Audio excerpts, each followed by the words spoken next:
Hello, I'm Steph from iDriver Classic, and today I'm back with you looking at something far more contemporary, this Ferrari 360 Spider from 2005. When it came to market in 1999, it was said by Autocar to be the best sports car in the world, which is a very high accolade indeed. So in today's video, we're going to test out this car, see what it's like, get under the bones of it, and also we're going to tackle that question of, can a modern car really be a classic? But first of all, before we get into any of that, including the history of the Ferrari 360, we have a message from our channel sponsor. Life is too short to drive something boring. So if you're looking for your first classic or your next classic, why not check out Bidding Classics Auctions? Whether it's something pre-war, mid-century, or maybe something newer like a retro hot hatchback, check out their website. There's a link in the description box below, or you can Google Bidding Classics Auctions. There's new stuff going on the website every single week. So why not check them out? Now let's go back to the video. When you're a brand like Ferrari with provenance and a high reputation, it's not easy getting it right with a new car. I mean, we've talked a lot about this in the past, about how brands that have previously done really well and brought out cars that people have loved have then brought something to market and people have said, actually, I'm not that keen. So when Ferrari brought the 360 to market, it was so well thought out and so carefully put together, it's no wonder the car is still regarded by many Ferrari fanatics as one of their dream cars. And in fact, the car, originally released in 1999 as the Modena model, so you didn't get the Spider until 2000, was absolutely adored by the motoring press. And Autocar, as we know it, and I've briefly alluded to this already in the video, dubbed it Ferrari's finest, in addition to being the world's best sports car, hence the title of this video. But why was it? And actually, one final fact for you before we kick into why it was one of the best cars ever made by Ferrari is I'm going to give you a really fun fact for this video. Now, the fun fact is this: the team at Sega must have also been very impressed by the Ferrari 360 because they made it the cover star of their Outrun 2 game. If you remember that and you're into that sort of thing, which I'm not, it's actually a fact I got off somebody else. Now, until the launch of the 360, Ferrari had openly regarded the 355 as their best ever car, and they knew that to keep Ferrari a hot name in the world of sports cars, supercars for the new millennium, it had to be spot on. So the new 360 was not only lighter and stiffer, and we talk about that weight difference later on when we go for a drive, but notably faster due to the redesigned 3.6 V8 engine. The new engine was equipped with new inlet ducting, better cooling, and an improved exhaust system. If you want to know the top speed of this incredible car, keep watching for the next section where we reveal both the top speed and the 0 to 60. And I think you're going to be impressed because I tell you what I was when I put my foot down later on in the video. Now, in the Jaguar video last week, we discussed the importance of aerodynamics. If you remember that, we talked about going from clay modelling through to aerodynamics and why that makes a big difference. And Ferrari got this aerodynamic stuff so right with the 360. The manufacturer boasted that due to the underbody Venturis and the smooth new profiling of the 360, it knocked spots off the 355 by achieving, and if you're into all this stuff, you know exactly what I'm going to say right now, achieving 180 kilograms of downforce at 180 miles per hour. Now, if you're impressed by that, you're not the only ones, because automotive aficionados of the era absolutely were, and they marvelled at the 360 because I believe it became, until that point, and I'm not sure if it's been knocked off, it must have been by now, the most aerodynamically efficient road car ever made. And if it wasn't a supercar for that reason, and it wasn't a classic for any other reason, I think it deserves that title for that alone.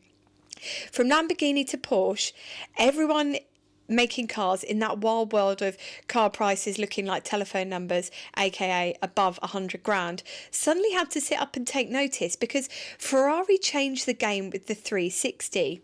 Now, it wasn't made for very long. In fact, it was only made for 6 years. So the 360 was made until 2005, and As I talk about later on in the video, you can still park it up today and people still go, wow, what a nice car. Or people just take notice. And for me, that makes it a true emerging classic of the modern age. Now I'm going to flip the camera around and we're going to talk through the dash, because at the time people were a little bit iffy about this dash, but for me it's held up well, kind of, almost 2 decades later, well, over 2 decades later, it's still holding up well. But let me show you it and explain why. Before I show you the inside, I just really want to stress to you how important this car was for Ferrari, because when it came in to replace the 355 in 1999, Ferrari saw it as a car which not only replaced the outgoing model, but saw it as the car which took Ferrari into the 21st century. It needed to be lighter, it needed to be faster, it needed to be easier to drive, more aerodynamic, and it needed to give a heightened sense of emotion for the driver.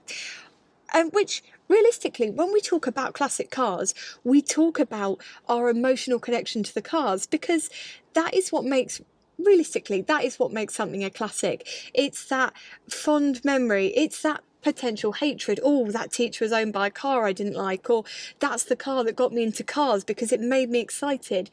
And whilst this is a car which presents a heightened emotion for the driver, and it really does. It's an incredible car to be both a passenger and a driver in. For me, it's a car which I've seen a lot of young people, and when I say young people, I mean the younger generation that can't yet drive, when they see cars like this, and I've seen, even though there were only 7,500 of these, I've seen a couple come into the venue I used to work in. Children's faces light up. They become so excited. You see it in these young car spotters.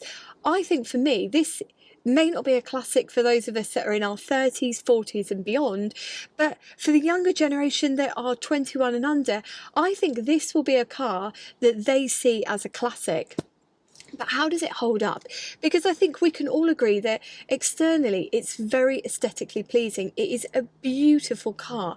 There were certain reservations about the front end when it came to market in 1999, but for me, looking back on it, and because we look at it with a different set of eyes to the initial reviewer, it's aged very well.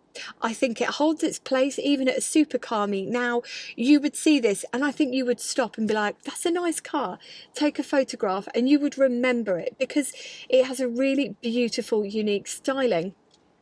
Even the way there that the hood comes back down into the body of the car, I think even that feels almost like when you watch ballet and you see the movements and it's art. Just watching that hood come back down, that is beautiful. And also it's made me think, I envy them, because when you're trying to grapple with a hood on something like an MGB and you have to fold it a certain way, there is a beautiful luxury in to be able to press a button and everything folds back down.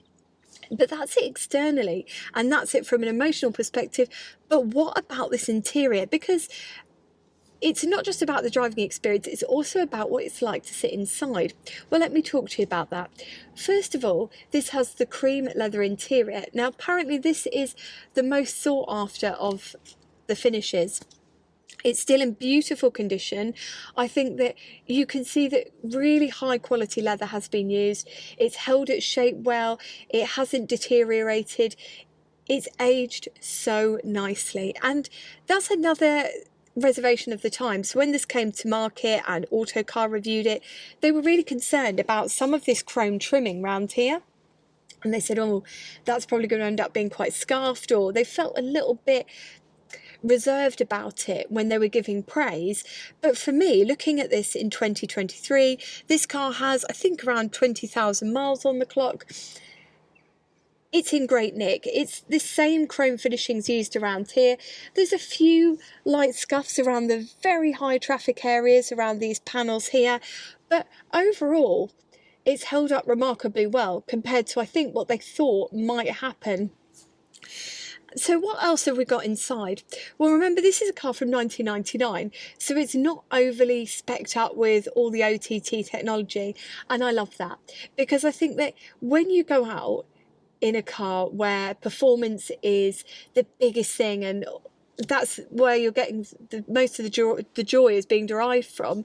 I don't want loads of dashes, dials, technology to take away from that. I want the raw driving experience. So for me, this hits the right notes.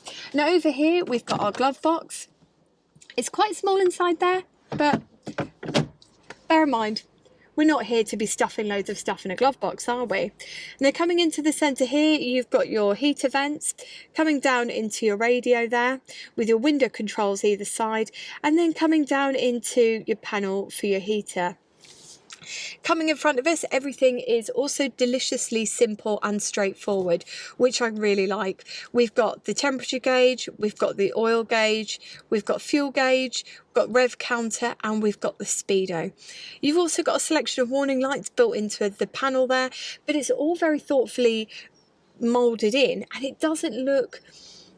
You know, some cars you just get in, it looks like a spaceship, and you end up focused more in this space than where you should be in your headspace, connecting with the car as the driver and having a really great time. But there's one little thing on this that I think, I think that it should have been done differently. I don't know where it should have gone on the car. I even would maybe say that perhaps it shouldn't have been put into the car. And it's this clock up here. This little digital clock, which almost feels like an afterthought. For me, I just wouldn't have put that in there, or I would have somehow slightly manipulated the dash to have got the clock into there perhaps. I don't know that I would have put it up there, because with it being an LED read, as soon as that light hits it, it's just not showing up very well. So that's a very small takeaway from this. Over on the right hand side, we have a set of some sturdy switches, and I love a sturdy switch because quite often when you see stuff made out of plastic, by the time it gets 10-15 years down the line, it starts looking ready to snap. And on this, it's all as you see there. And we've also got sport mode. Not sure if we're going to get into sport mode today, but I just wanted to show you that there as well. Now, the great other thing about this particular model is you've got two options. You could have gone for manual transmission and you get the 6-speed, or you go for the auto. And thankfully on this, somebody has gone for the manual 6-speed. So we should be able to get that 400 brake horsepower when we're going out. Now I know a lot of you are going to be wondering, before we head out today on a bit of a spirited adventure, what's the top speed on this? Top speed on this, I believe, is 183 miles per hour. And yeah, it's 183 miles per hour, and it's 0 to 60 in 4.5 seconds. So we have got quite an adventure ahead of us. Of course, we're not going to be hitting 183 miles per hour today, but I'll tell you what, I'm going to put my foot down where I can. So that's pretty much everything I think we've got there. And hold that thought. No, it's not. I've forgotten this small panel here. So in this panel here, now I quite like this, that this folds back, because if you have too much on show, it can end up looking quite cluttered. This hides it all away, although at first I did actually think it was an ashtray. So when you fold it back, you've got your 4 switches there. So again, just your bonnet, your boot, and your fuel there. And that all nicely folds away. And then this one, which I thought then definitely must be an ashtray, opens up, and you've got your cigar lighter in there. And apart from that, I think that's pretty much everything covered. My only other thing that, and it may not bother you if you're a bit taller than I am, so for reference, if you're watching this and you're watching from a buyer's guide perspective, you may struggle if you're shorter than me. I'm 5'3", and I've taken the seat as far forward as I can, and I can only just reach the pedals. So I would say that if you are looking at one of these yourselves and you are shorter than me, have a quick check online, see if there's a way that you can manipulate the seats, or the seller can for you, to try and help you reach those pedals. Now I know that you're sitting there at home thinking, Steph, it's a great video, but we've already seen that engine, we want to hear it. Me too, and it sounds rather delicious. So let's get us started up and you can hear what that 3.6 sounds like, and trust me, it has been worth the wait.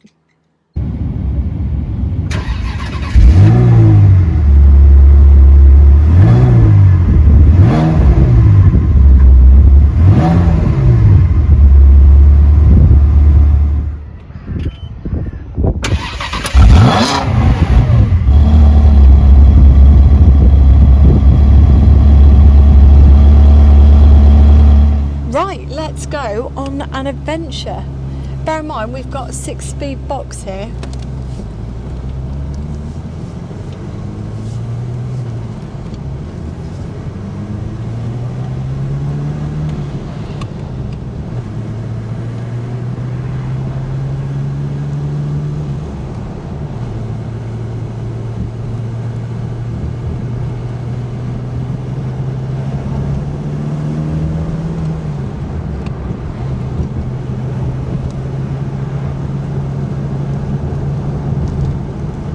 And that is us up into the 5th gear, and hopefully we should be able to get into the 6th gear at some point. Should we have a go?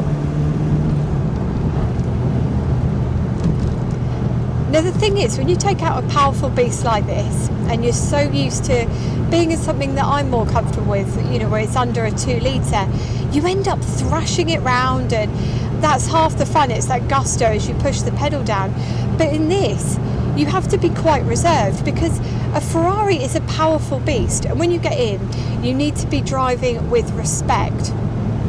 I should also probably mention that we've got incredible brakes on this, so should something go wrong, we're okay. We've got 330mm vented discs on this. Now, one of the things that they said when they brought this to market, the 360, was that it was incredibly easy to drive and it was incredibly enjoyable. Now, it is a lot stiffer than you might expect, but of course it is essentially a sports car. It's not going to have that soft suspension that you might get in something more tame. But as you bring it up, you really have to respect these corners, and that's one of the biggest words that I hope comes across in this, is respect, because you've got to have a real careful nature as you go about it, because you're essentially in charge of one of the most spirited animals on the road, and you've got to know how to handle it. So as you come around the corner, the devil inside you will say, put your foot down, see what it can do.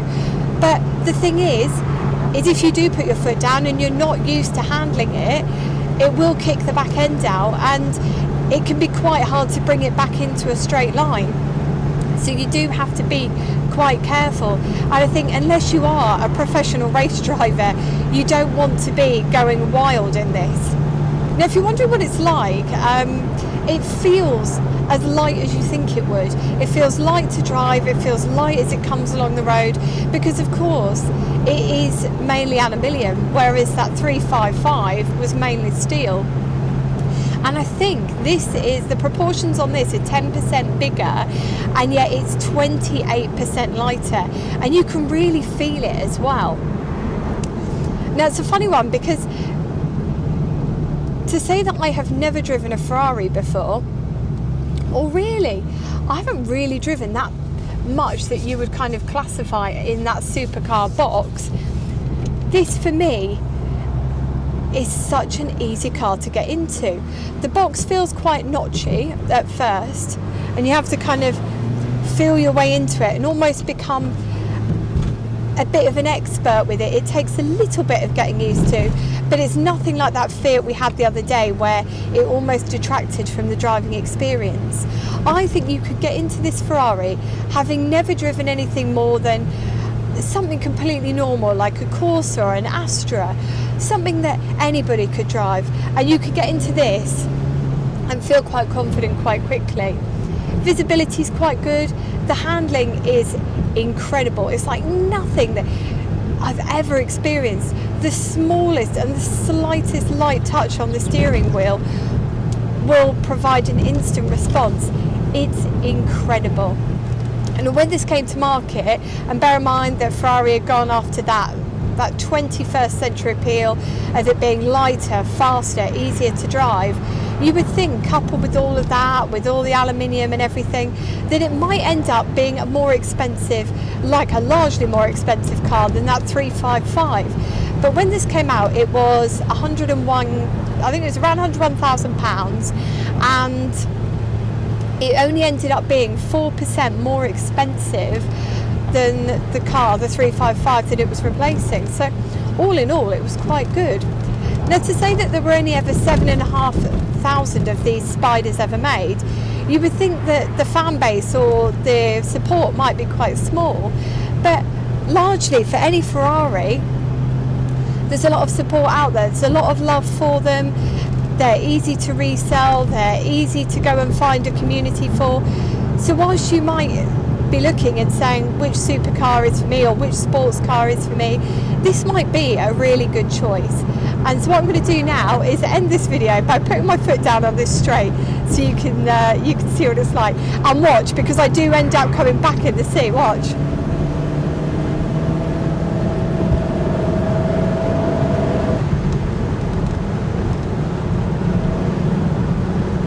Oh my goodness, that is incredible.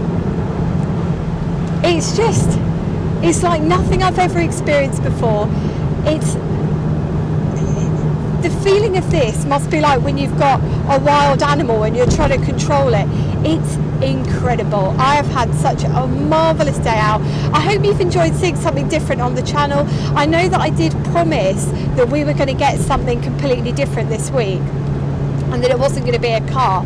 So I'm going to give you, if you've made it this far in the video, I'm going to give you a little bit of insider scoop.